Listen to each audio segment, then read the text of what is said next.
یہ میرا رب قرآن میں فرماتا ہے. اللہ کے ذکر سے دلوں کو سکون ملتا ہے. عزیزان گرامی وقات، زیادہ دنوں تک اپنے دل کو آوارہ مت رکھو، اپنے جسم کو آوارہ مت رکھو. مسجدوں میں آ جایا کرو. جمعہ میں بھی اس وقت تم پہنچتے ہو جب رکعت باندھ رہے ہوتے امام، تھوڑی دیر پہلے آ جایا کرو مسجدوں میں. خطبہ عربی میں سنتے ہیں تو دل پر وہ بات لگتی جاتی ہے، اگرچہ تمہیں سمجھ میں نہیں آتی لیکن میل دھلتا جاتا ہے. جمعہ میں بھی تاخیر سے آتے ہو اور پھر سلام پھیرنے کے بعد بھاگ جاتے ہو. تھوڑی دیر کھڑے ہو جاؤ، میرے مصطفیٰ کی بارگاہ میں سلام تو پیش کر دو. جب کھڑے ہو جاؤ گے سلام کے لیے، یقیناً رسول اللہ تمہیں تمہارے باپ کے نام سے پہچانتے ہیں. تمہاری طرف سے سلام آ رہا ہے تو کیا میرے مصطفیٰ جواب نہیں دیں گے؟ ادھر سے اگر جواب آیا تمہارے سلام کا تو یقیناً تمہارے دل کی صفائی ہے اس میں. ان محفلوں سے کب تک تم بھاگتے رہو گے؟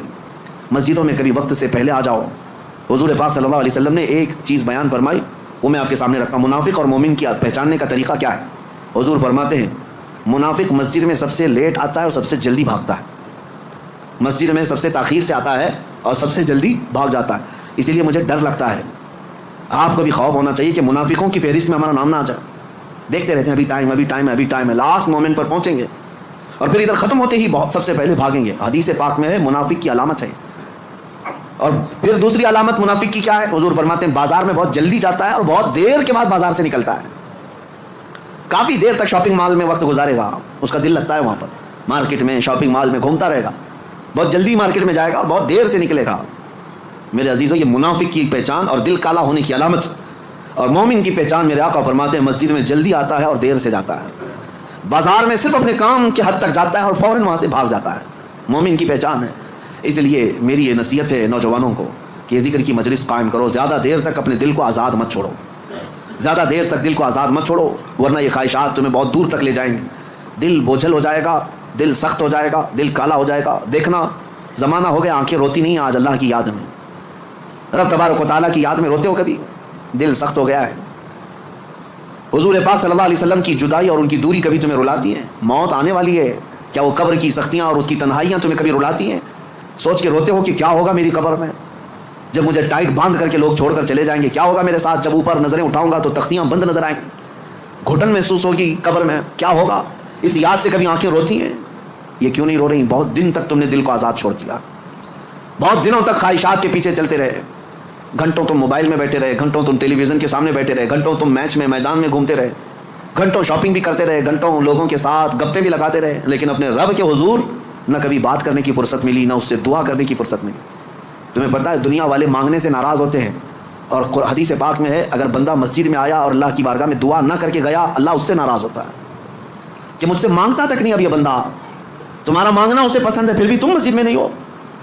یہ خواہشات ہیں جو تمہیں یہاں سے بھگا کر لے جاتی ہیں. تم گھنٹوں دنیا کے لیے گزار لیتے ہو. میرے عزیزوں بدل لو اس ذکر کی مجلس. میں اللہ کی بارگاہ میں یہ دعا گو بھی ہوں کہ آج شاید اس سے قبل بھی یہاں پر ایک بار ذکر کی مجلس ہم سجائے تھے. بہت پہلے میں یہاں آیا تو ہوں، بیان ہوا ہے، ذکر کا مجھے یاد نہیں. اگر نہیں ہوئی تھی تو شاید یہ پہلی مجلس ہے اور اللہ اس کو ہمیشہ قائم فرمائے. میں رہوں یا نہ رہوں، ذمہ داروں سے گزارش ہے کہ اس مجلس ذکر کو اس نیت سے قائم رکھو کہ ہزاروں دلوں کے سکون کا ذریعہ ہے، ہزاروں دلوں کے سکون کا ذریعہ ہے. میرے عزیزوں، بڑے بڑے کروڑ پتی لوگ آج آشرم جاتے ہیں، 2 دن 3 دن کی چھٹیاں لے کر اپنے پنڈتوں کے چپلوں میں بیٹھتے ہیں. وہ یہ چاہتے ہیں کہ دنیا کی ہمی سے نکل کر کے کسی آشرم میں بیٹھے. ان کے دلوں کا قرار اور سکون کہاں ہے؟ کفر میں اور شرک میں. لیکن ایک حالت یہ ہے کہ تمہیں روز اللہ کریم سکون کے لیے یہاں بلاتا ہے، تم آتے نہیں. تو کم از کم اتنا تو کرو، ہفتے میں 1 مرتبہ اس طرح کی مجلسوں میں شریک ہو جائے. دنیا کو ایک طرف رکھیں گے.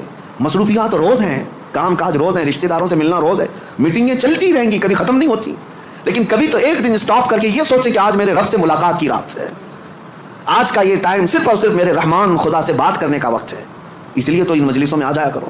ایک وقت آئے گا کہ جب تمہاری آنکھوں میں نور اور دل میں سرور ضرور داخل ہوگا. اس طرف آپ توجہ ضرور دیں، ورنہ آزاد چھوڑے رہیں گے تو یہ آزاد گھوڑا ہر میدان میں دوڑائے گا. نفس کا گھوڑا ہر میدان میں دوڑائے گا. اس کو اتنا آزاد نہ رکھو، اس کو لگام دو اور اس کے لگام کی رسی میرے مصطفیٰ کے قدموں میں ڈال کر رکھو کہ نفس کو اب جہاں جانا ہے. اب آپ سوچ سکتے ہیں رسول اللہ جو سید الانبیاء ہیں، سارے نبیوں کے سردار، وہ دعا کرتے تھے. کیا دعا کرتے تھے؟ اللہم لا تکلنی الی نفسی طرفۃ عین. اے اللہ میرے نفس کو میرے حوالے 1 منٹ کے لیے بھی مت دینا، تو اپنی حفاظت میں رکھ. رسول اللہ کا کون سا نفس تھا؟ میرے آقا کا کہاں کیسا نفس ہے؟ کیا کبھی آپ نے حدیث میں کسی روایت میں سنا کہ حضور نے نفس کے یا خواہشات کی پیروی کی؟ کبھی نہیں میرے عزیزوں. جو پتھر کا تکیہ رکھنے والے، چھال کے بستر پر سونے والے، پیٹ پر پتھر باندھنے والے رسول، کیا کبھی نفس کی غلامی کی؟ نہیں. اس کے باوجود اللہ کی بارگاہ میں دعا یہ کرتے تھے، مولا میرے نفس کو میرے حوالے مت کرنا ایک منٹ کے لیے بھی، پلک جھپکنے کے برابر بھی، تو اپنی حفاظت میں رکھ۔